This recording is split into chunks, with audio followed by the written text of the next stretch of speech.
On today's episode of Locked On MLB, I go to the National League Championship Series. You already know what happened. I don't.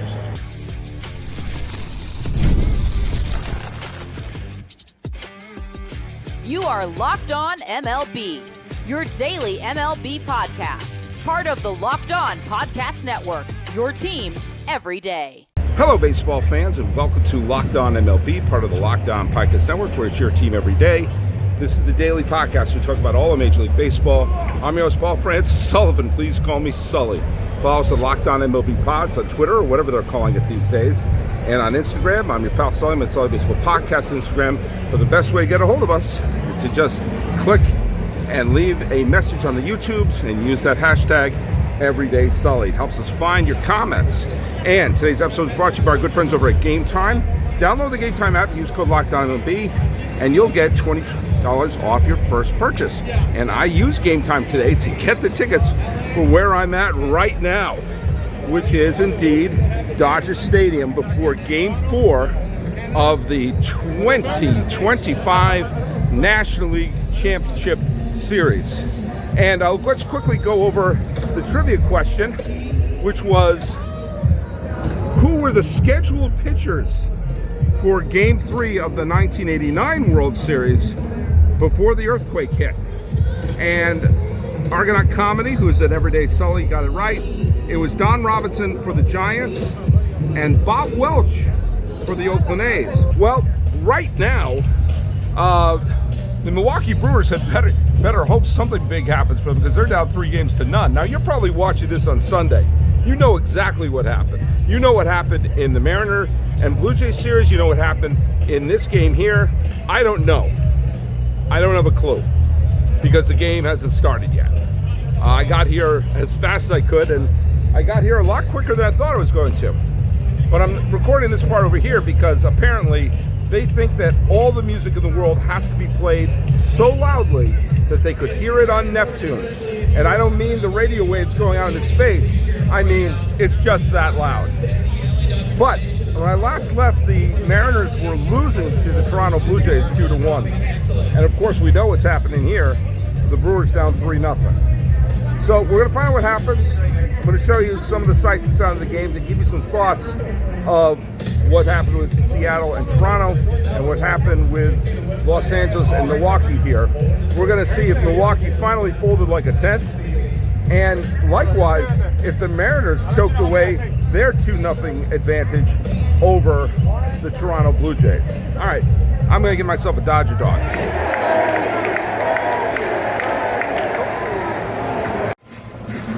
All right, holy smokes.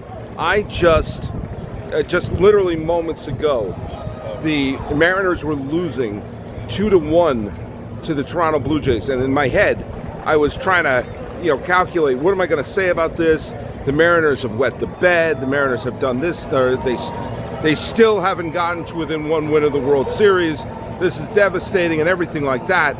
And then Cal Raleigh ties the game. And I'm like, oh, okay, maybe we got ourselves a ball game. And Eugenio Suarez wound up hitting a grand slam just after Randy Arozarena was hit by a pitch. And now we have an American League Championship Series where it is 3-2 Seattle over Toronto.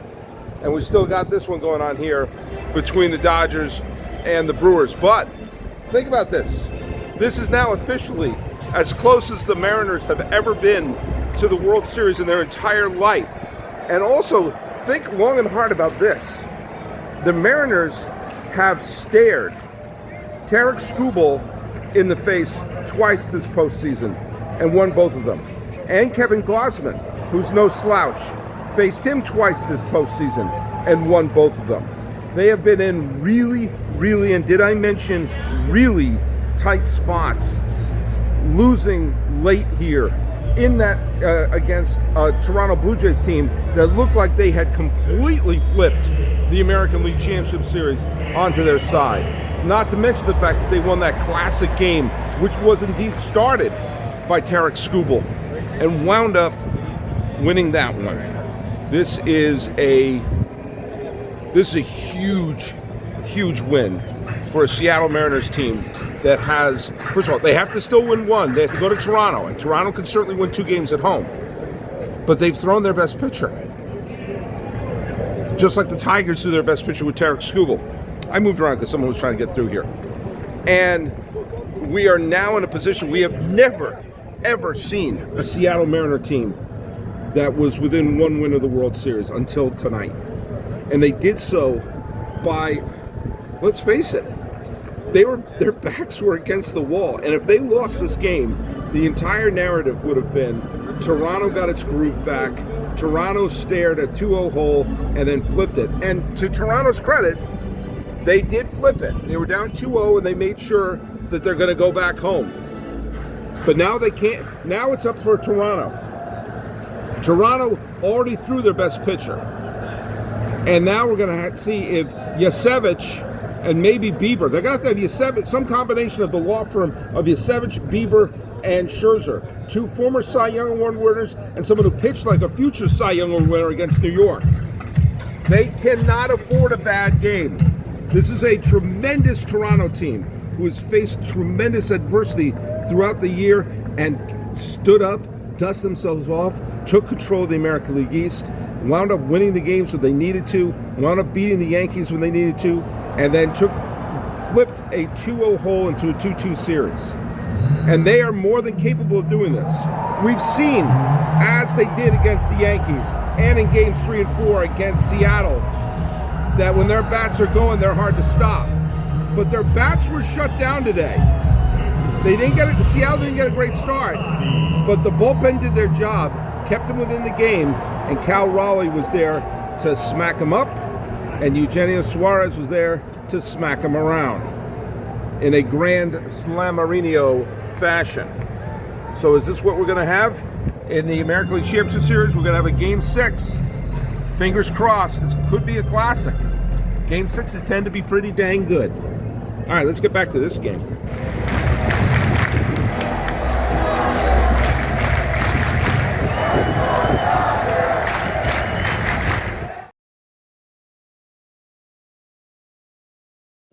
You know, if this episode proves anything, it's that there's no experience quite like going to a baseball game live. I recorded today's episode during the National League Championship Series, and you could just feel the energy and the excitement there.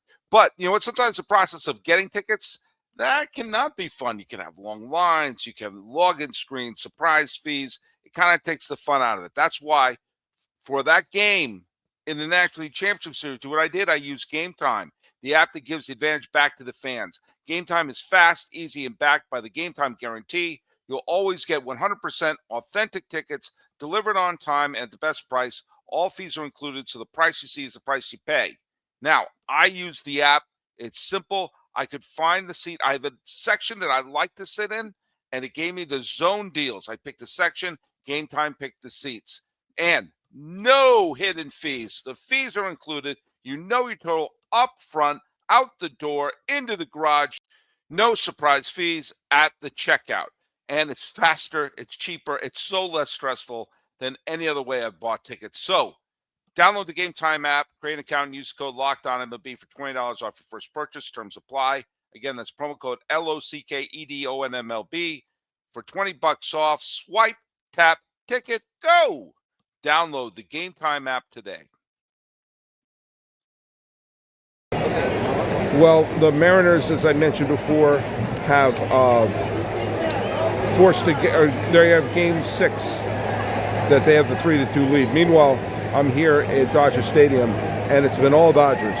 It's 4-0. Actually, it's been all Shohei Ohtani.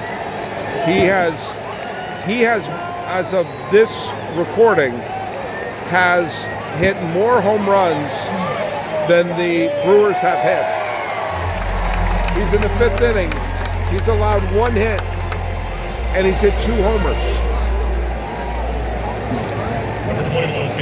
Screw the universal DH. Seriously, screw it. If Ohtani didn't come up before the universal DH was instituted, he would not have been allowed to do this. All because of the knuckle draggers won the universal DH debate. I'm still mad about that. Baseball's better when you had one league with a DH and one league not. You could argue against me, but you'd be wrong. But here we are. So as I'm recording this, it's 4 bagel Los Angeles. We're going to see what happens. But I may be here for another clinching game.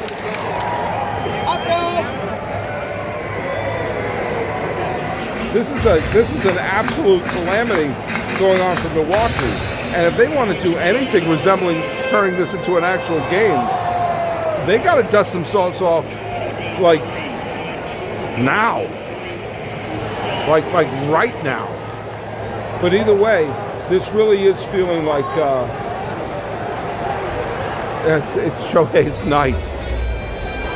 It really very well could be. Oh, here comes Freddie Freeman. I don't know the name of this song. I only know it because it's walk-up music, and I've heard it so often because I watched the Freddie Freeman Grand Slam of the World Series on a loop. All right, let's go back to the game. This is unbelievable. He has 9 strikeouts in 6 shutout innings. That's enough to be the player of the game. He also has 2 homers. I think it's not hyperbole to say this is one of the most remarkable postseason games ever played.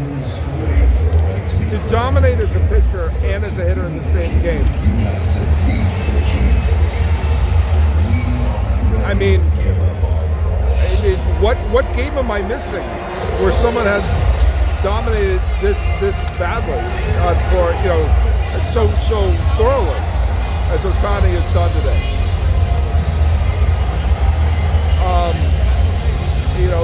When I do my Who Owns October, he's actually, if this holds up, he'll get 2 because he'll have owned October as a pitcher and as a hitter. I've never done that before.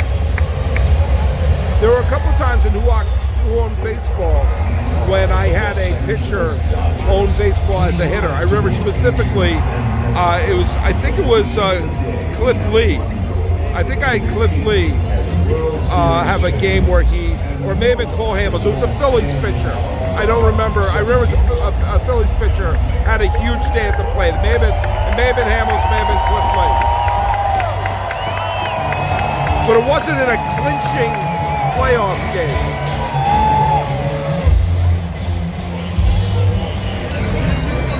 All right, so Shohei Ohtani, yeah, go ahead and nod back there. Shohei Ohtani now has 3 home runs in this game and pitched 6 shutout innings where he struck out 10 batters. I don't think I'm being hyperbolic when I say this is one of the greatest playoff performances in the history of baseball, especially in a potential clinching game. To dominate on the mound and dominate at the plate the way that he has. I mean, this is one of those games that just was not possible. And probably won't be possible again because of the stupid universal DH. But at this point, as I said to someone, Shohei Ohtani has as many home runs this game as the Brewers have runs in the series. I do not see a scenario where the Brewers have a shot at winning this game. Although they did just hear those magical words coming in from the bullpen, like Trinan. But even this, at this point, it's 5-0. I mean, this may be just the point where it's just, it might just be too much. It might just be too much. And we may just see the Dodgers in a situation where they are in total control of this game. But if that's the case, then we may see a pennant winner in just a couple innings.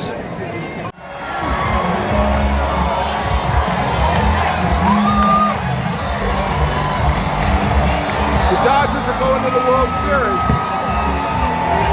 Who will they face? And what about the Brewers? We'll talk about that.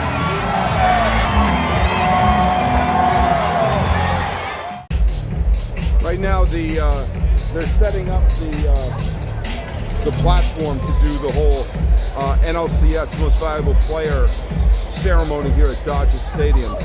And I think now is as good a time to do a requiem for the Brewers. The Brewers had a remarkable season. They won more games than they've ever had in their team history. They got to the League Championship Series for only the fourth time in team history. But obviously, it came up very short. They were held to 4 runs the entire series, and they played tight. And I really, really believe if the Brewers had won that first game in Milwaukee, I think it would have, the entire tenor of the series would have been different, even if the other games had turned out the same way. There would have been a sense that this team could win 3 in a row. 4 in a row is tough. 4 in a row is tough.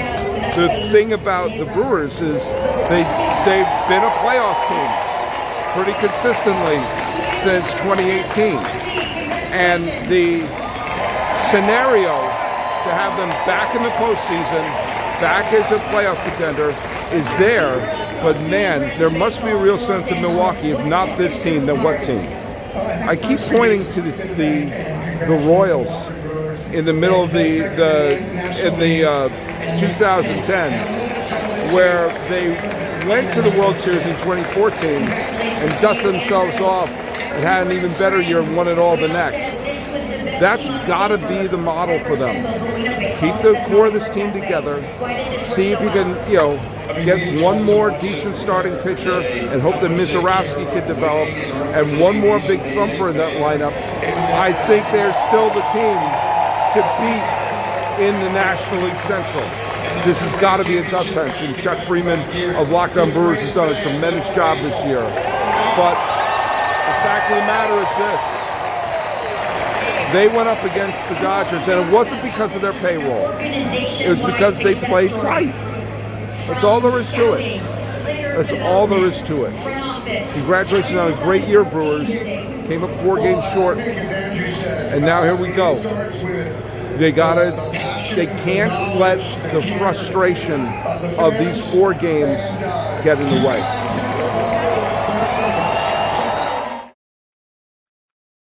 Let's hear from our good friends over at FanDuel. The NFL season is here, and FanDuel has an offer. You know what? You don't want to miss this. Right now, new customers can bet just $5 and get $300. That may have been $300. I don't know. In bonus bets if you win. That's right. Pick a bet, put down $5. If it hits, boom, you unlock $300 in bonus bets to use across the apps. Now, no matter how you do your betting, you like to build parlays, you like the player props. If you want to follow the live lines during the game, FanDuel has you covered. It makes watching football even more exciting when you got a little something riding in on the action. Now, whether you're a casual fan of football like I am or love diving into the stats, FanDuel makes the game day experience so much better. So what are you waiting for? Visit FanDuel.com, download the FanDuel app today, and get started with FanDuel. Well, the Dodgers are playing Celebration by Kool and the Gang. As a former host of Locked On A's, I still think that's an Oakland song. Come on, you have I Love LA. You don't have to commandeer this. But they are certainly celebrating here in LA. And the Dodgers swept the Milwaukee Brewers. The MVP was Shohei Ohtani. Obviously, he owned October today. I'm going to go out on a limb, and he owned October today. I still would have, I know this sounds crazy, I would have given the MVP to Yamamoto. Yamamoto threw the complete game in Game 2. That really was the thing that put their foot on their throat. That being said, I'm not going to argue against Shohei Ohtani. I'm not going to say, I'm not busting out the torches and the pitchforks saying, how dare you give it to Shohei Ohtani. He just hit 3 home runs in the clinching game and threw 6 shutout innings and struck out 10. Now, Dave Roberts cannot, and let me repeat myself, cannot use Blake Trinan in a big moment in the World Series if he wants to repeat as World Series champs. There's a terrific Dodger team, and whoever they face, if they face Seattle Seattle has shown they can match up against any pitcher and find a way to win that game. And Toronto has shown they can knock the snot out of the ball, whoever that you throw at them. But either Seattle or Toronto is going to be facing one really determined team with veterans who have been there, done that. And a couple of veterans on there, like Glasnow and like Snell, who want their rings. And Shohei, who basically wants this to be a showcase for himself. Freddie's had his showcases. Betts has had his showcases. Now it's Shohei's turn. Either way, I just saw a historical baseball game, and I do not take that for granted. Well, I gotta say, I had a really fun time here at Dodger Stadium. I want to give a shout out to Tom, who's a fan of the show, who I bumped into walking around the stadium. He recognized me. I didn't recognize him because he was just an everyday Sully listener. But he's a big Brewers fan. He's worked in special ed in Arizona, I believe is what he said. But shout out to you, Tom. I know you're not happy with the fact that the Brewers didn't win, but you're a great fan. And you know what? The Brewers gave you a great season, and maybe they can dust themselves off and get right back into it. And they're still celebrating out here on the field. All right, the National League Championship Series is now over, and the Los Angeles Dodgers are going to the World Series. So what's next? Well, the first what's next, as I just did my requiem for the Brewers, there are a couple other franchises out there in the National League who have to take a good long look in the mirror. It's not all just about money. The Mets spend money, Padres spend money, other teams spend money, and yet the Dodgers keep finding a way to figure this out. And you're seeing there's some superstars, future Hall of Famers here on LA. Some certainly imported, like Mookie Betts, like Freddie Freeman, like Shohei Ohtani. Betts is looking for ring number 4. Freeman is looking for ring number 3. Ohtani is looking for ring number 2. Kershaw is looking to finish his career as a World Series champion. And then you look around the landscape of the other National League stars. You have the Manny Machados, who was briefly a Dodger, the Bryce Harpers of the world. And you're seeing that some of these players, superstars, future Hall of Famers, people with a great resume, people who are MVP candidates or MVP winners, who are now no longer as young as you think they are, who have already done everything you need to do in the postseason and in their careers, except win a World Series title. Machado played in World Series in LA. Bryce Harper played his World Series with the Phillies. And I'm taking a good long look at those two. Those are the two big stars in the National League who have been staring up, and one was eliminated last year by LA, another this year. And they have not faced that, they've not reached that mountain, that final giant cliff, the proverbial cherry on top of the sundae that the Dodgers seem to be able to do at will. And it's not just because of the dough, otherwise the Mets would win a bunch as well. I would put Juan Soto in that category, but Juan Soto won a World Series title right out of the gate with Washington. Kind of like how Miguel Cabrera won his World Series title with the Marlins earlier in his career and taking that little bit of pressure off of him. Now the Milwaukee Brewers are a different situation. They're a playoff team in 18, 19, the COVID year. They were in the playoffs in 21, in 23, 24, and got to the League Championship Series this year. They need that title to justify this era. Kind of like the Angels won that one World Series title in the 2000s, they made all those other division titles they won afterwards like garnish. The Nationals were the opposite. They kept winning division title after division title and finished their run with a World Series championship. If this Brewers team wins one World Series title, people will look at this run as being a great, spectacular run, and certainly one that is the most dominant in the history of the Milwaukee Brewers. But they have to get there. So for Harper, for Machado, and for the Milwaukee Brewers, they need to dust themselves off, don't let this forearm shiver them in the face, and move on. I can't throw the Braves in there because the Braves won the World Series in 2021. The Brewers have to do something, and the Mets have to just, the Mets just have to find God. I don't know what they have to do. Meanwhile, you have two American League teams who are going to, they're going to give me the night off on Saturday. The Dodgers very graciously gave me the night off on Saturday. There's no games. That's the reason why this show is being dropped on Sunday morning instead of on Saturday, because it gives me a tiny bit of a chance to catch my breath. Sweeps are always kind of frustrating, but there you go. On Sunday, we're going to learn a lot about one of two teams. The Seattle Mariners, who were really facing a humiliating homestand right in the face, could go and just get the job done. Get it done. And then I think this Mariners team fears nobody.